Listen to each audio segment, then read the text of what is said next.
And welcome back to Jeff Koinange live at the Intercontinental Hotel. It is a new year, and thank you so much once again for all those who've been sending birthday wishes all day long. I couldn't reply to all of you. Your tweets were coming in thick and fast, as they say. And happy birthday as well to my guest tonight. I didn't know it was his birthday, Ken Jiru. Uungwana is in the house. A great day to be born. No doubt, no doubt. Tweets, man, tweets. Yes, yeah. Sammy says, very intelligent and informative talk. Ken should talk to our political leaders to help them behave honorably. We'll talk about how they behave dishonorably in that house. Yes. And why they should be called horrible, not honorable. Street Nakuru says, Uungwana starts with you. Yeah. First by you being humane. Yeah. And you agree with that? No, true. And I say, there's this saying we have in Uungwana, in the institute that says, Uungwana ni utu, Ushenzi unyama. So that utuness of ours humaneness. In South Africa they call it Ubuntu. But by the way, let me just clarify something. It is not elders that are all elders that are causing war, so to speak, or causing people to fight, but mainly the older people who are in politics. I think their role should be a peacemaking role, rather than giving the war cries. Yeah. That's what I mean. Okay. And I do know that there is a council of elders that has been doing a pretty good job across the country. But as long as the political leaders are not in concert with what they are doing, then we still have the type of crisis that we continue having. Indeed. Yes. Captain Kogo Mwegai, you heard that? Yeah. I hope you're happy now, okay? Yeah. We can move on. Yeah. Ken, teacher strike. Yes. Is that Ushenziness or is that Uungwana-ness? Because so Sion and his folks, and the people who suffer the most, Ken, are not us. It's those kids. It's the kids. Those kids. Jeff, what I've still not been able to reconcile is that they are asking for 200%, 2 to 300% increase on their basic pay. Yeah. And 50% increase on their house allowance. Yeah. And by the way, this is not to say that we don't feel the pain for teachers, but I think what we need to do in this country is to basically understand that there has to be a balance between what we call what is known in economics as productivity and consumption. We cannot just continue consuming until we eat the seed. All right? If we give teachers what they want, and we give civil servants what they want, and we give MPs what they want, then we're in trouble. And I want to put it to teachers that this money they're asking for, by the way, it does not belong to the government. It belongs to we, the people of this republic. And so, if we can afford it, well and good. But I'm not sure that the government, the Serem Commission has constantly said, we cannot afford. Yeah. So what does Sion want the government to do? To steal so that they give them money, all right? So I think we need to find an accommodation. And sometimes, sometimes I watch some of these leaders and I wonder, is it political platforms that they are building rather than the interest of the teachers, all right? Yeah. And I want to state, by the way, I feel for teachers, I feel for civil servants, but I think we're at a point in time in this country when we need to be of one mind in terms of where we are going and how we will get there so that we can bake a bigger cake rather than fight over a queen cake. So that you're saying, I want 30% of that queen cake. Another person is saying, no, I want 50% of that queen cake. Let us bake a big cake and then everybody will get a substantive slice. And I think for me, the conversation of baking the cake is what we've not had in this country, which leads me even to this question of pesa mashinani, where everybody's just talking about eating. And everybody's saying, if we don't get this money, then we're in a lot of problems. And I beg to be excused if anybody feels not happy about this, but I always like giving the example of the Asian community. Just before the end of the year, I talked to there were about 7,000 young people, 2,000 in Kisumu, those 3,000 in Nairobi, 2,000 in Mombasa, under the Kenya Youth Empowerment Program funded by the World Bank and chaperoned by KEPSA. And in every of those meetings, I asked, is there an Asian in this community? Is there Windi here? There was no Windi. And so I asked, is it that the Windis don't breed? Of course, they said they breed. I asked, why aren't they here? And I said, it's because these people have a sense and an economic ethic that tells them what they are going to do every step of the way, all right? So that today, if you look at the Asians, they have their own hospitals that are working. They are not mortuaries, all right? They have their own schools that are working. They have their own community centers that are working. You will never hear them crisscrossing this country saying pesa mashinani. They own their industries. Yeah. And I'm putting it to this nation that we must now take this country to another level where we are not just thinking about naomba serikali, but you are understanding, like JFK said, ask not what your country has done for you, but what you have done for your country. Because if we ask that question, each and every one of us, and each and every one of us does the best, then we will be able to achieve what we are supposed to achieve. Let me give you a small story just to illustrate how, you know, the difference between the different publics that we have in this country. There was this man who was walking kule Ulaya in the villages, and he found men working on a building site. And so he approached the first builder and asked, "Pray, my good man, what is it that you come here to do?" And this guy was so annoyed and was hitting this rock and sweating. He was just annoyed with life. He was annoyed with his work. He was annoyed with everything. And he says, "I am doing a lot of useless work. I don't even understand why I come here." And he blamed everybody. He blamed his tools. He blamed his fellow workers. And he stopped. He didn't even want to talk to him again. And then he walked to the second stone cutter and asked him, my good man, pray, what is it that you come here to do?" And this time, this man at least looked at him, gave him some airtime, and told him, "You know what? Mimi nimekuja hapa kutafuta pesa. Bibi yangu hana nguo. I need clothes. I need this. And when I get enough money, I will go home." He was there for the money. And then he walked over to the third stone cutter and asked him, "Pray, my good man, what is it that you've come here to do?" And this fellow this time looks up, you know, stands up, cleans the dust off his clothes, looks up like he's looking to the heavens and says, "I am a mason, and I'm here to build a cathedral for God." And he goes on to explain how he's building that cathedral and says he wants this to be a piece of, a work of art, because it's a God's cathedral. And he showed the man, the way he's cutting that rock. And by the way, if you've traveled and you've seen those cathedrals, yeah, they are really something magnificent, absolutely, something to behold, of course, built by the third stone cutter. And then he says that the bishop had told him that this cathedral is going to serve hundreds of people. Over a radius of over 500 kilometers, they'll come there for spiritual nourishment. And then he says that his prayer is that if he does not finish that cathedral, because then cathedrals will take 100 years to build, his son will come and finish this cathedral. And his prayer is that if his son does not finish that cathedral, his son's son will come and finish this cathedral. And now I want Kenyans to ask themselves, which stone cutter are they? Are you the first one who's constantly complaining? You see nothing good. Even a good law, you want to chop it up. Or are you the second one? Who are you? You're there just for the money. Show me the money. If there is no money, you don't do it. Yes. All right? Yes.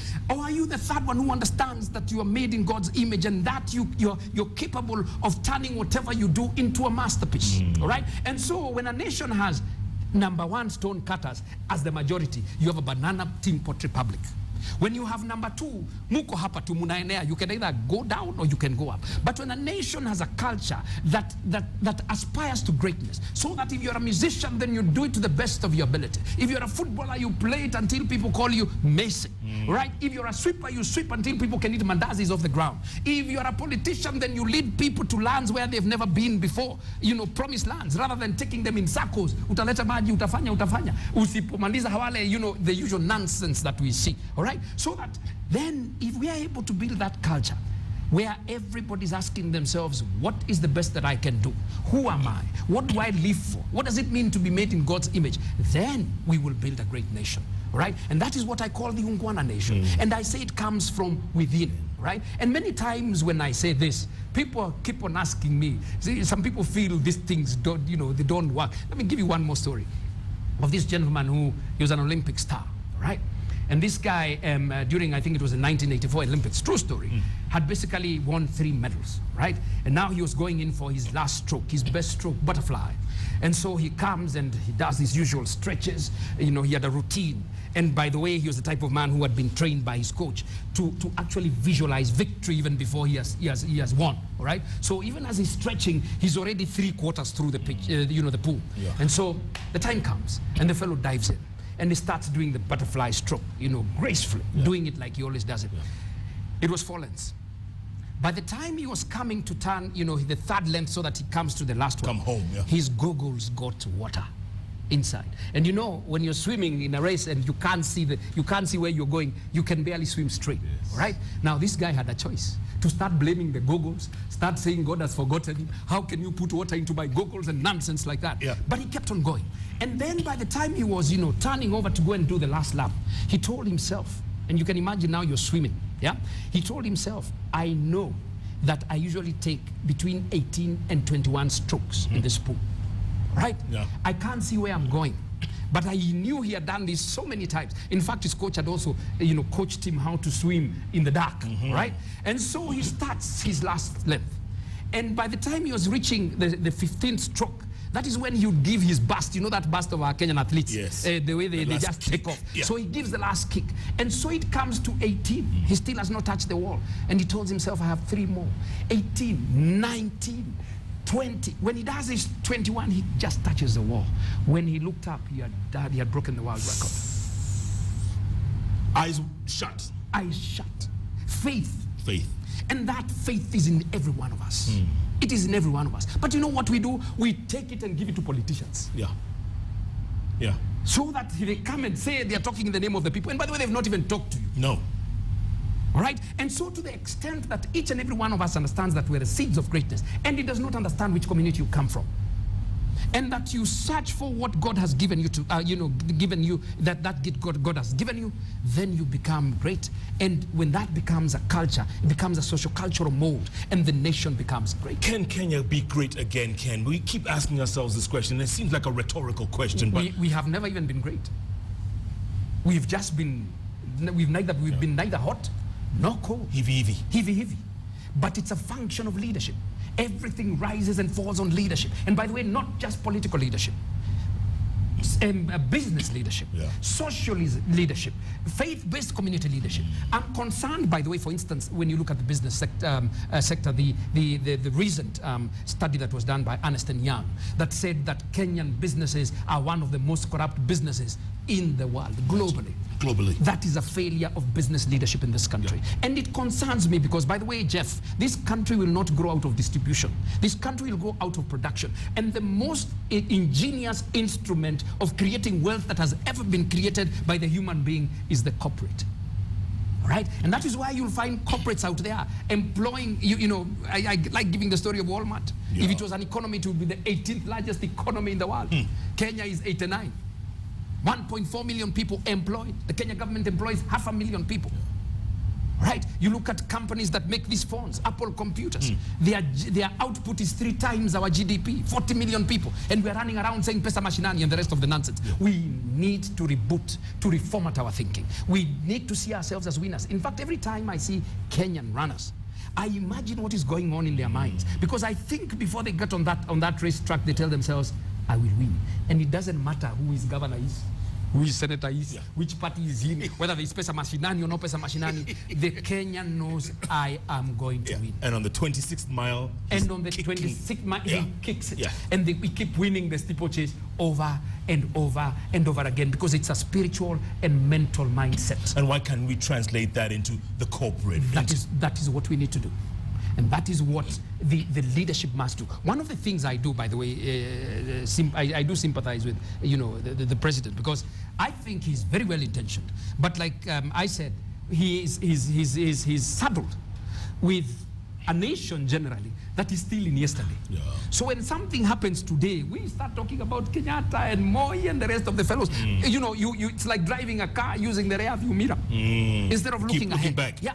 And if we have faith in ourselves, then we understand that we have one of the most progressive constitutions in this country, in the world, as it were. But this constitution, by the way, also presupposes a certain type of character, a certain type of person.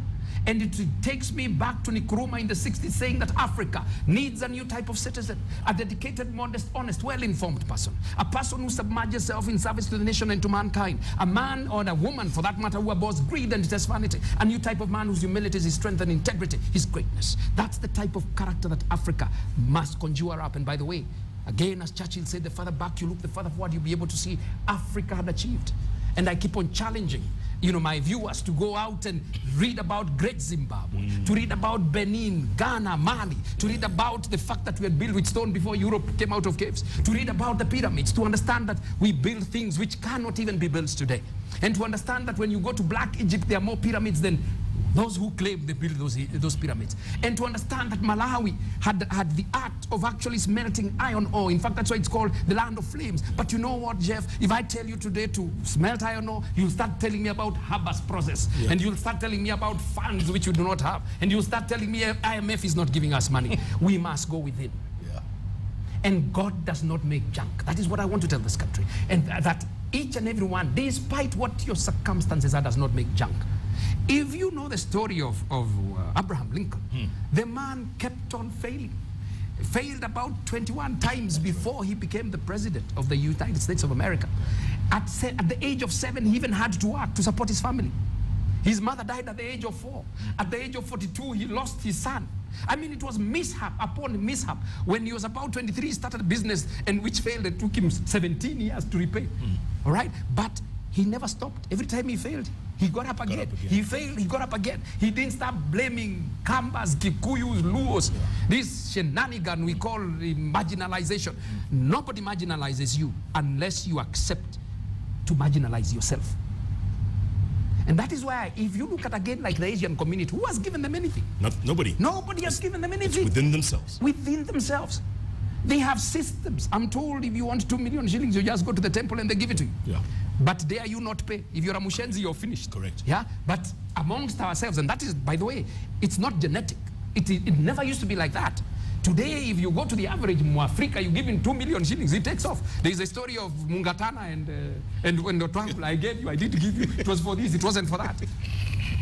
Whatever the story is, but it's in the press. That's what I'm talking about. Yeah. Right? And so, Jeff, Kenya is not great. Kenya, to the extent that the people are not great. Right? What I'm trying to say is that a nation becomes great when the people are great. Kenya cannot just become great, right? And the Kenyan athletes have set the tempo. That is what I call Uungwana performance. Beating the best in the world over and over. And you know the best in the world, by the way, they practice using machines that measure the tempo. In fact, they've come here many times to check out this Mursik and to check out our climate, everything. But they cannot do it. No. And if we can do it in athletics, we can do it across the board. That I believe. And that's my article of faith. That's why I keep prosecuting Uungwana, challenging young people to rise up. And for me, by the way, as I do what I do, the Kenya Youth Empowerment Program, many times I've seen young people coming to me and telling me, what you said, Ken, nobody in my life has ever told me. And from today, I have transformed my life. And they invite me for occasions where they've launched their businesses from zero. A guy is out there doing something that is great, simply because you have lit a fire. And by the way, I've added nothing, just fund the fire. That's it. That God has created. That's it. And you're saying nothing new. Nothing new. Right? You're not nothing reinventing any wheel, Ken. No. We come ready. It's just like a parent. You know, when you get a child, that child is ready. But the parent must nurture that child. The parent must put good values. The parent takes it to school, gives it good food. You can't give it poison and expect it to survive. No. You know what I'm saying? Give it nutritious food. Keep on hammering them into place so that when they finally leave, you know they are going to survive. Unless they meet up with Sosyon. Sosyon. Frothing from his mouth, etc. etc., etc. etc., etc. Listen, Ken, I want to take another break, come back, because this is deep stuff, man. I love what you're saying, and this, I hope, resonates to millions of Kenyans out there, because this is what we need. This is what we're lacking. This was the missing ingredient that we needed. You know, Jeff, when you listen to the narrative, the political narrative by political leaders, they've constantly told people you're useless because of those guys. And if you finish those guys, you will be okay. They've constantly said we are poor. And yet if you follow these politicians to where they live in palaces. Oh, we've been marginalized. And a guy owns a string of businesses, but we've been marginalized. And his money is all overseas. Yes, and his money is all overseas, but we've been marginalized. I think we need to interrogate this space a bit more. And I think we need, and for me, I even want to challenge the media. I think the media has been frivolous in a lot of these issues.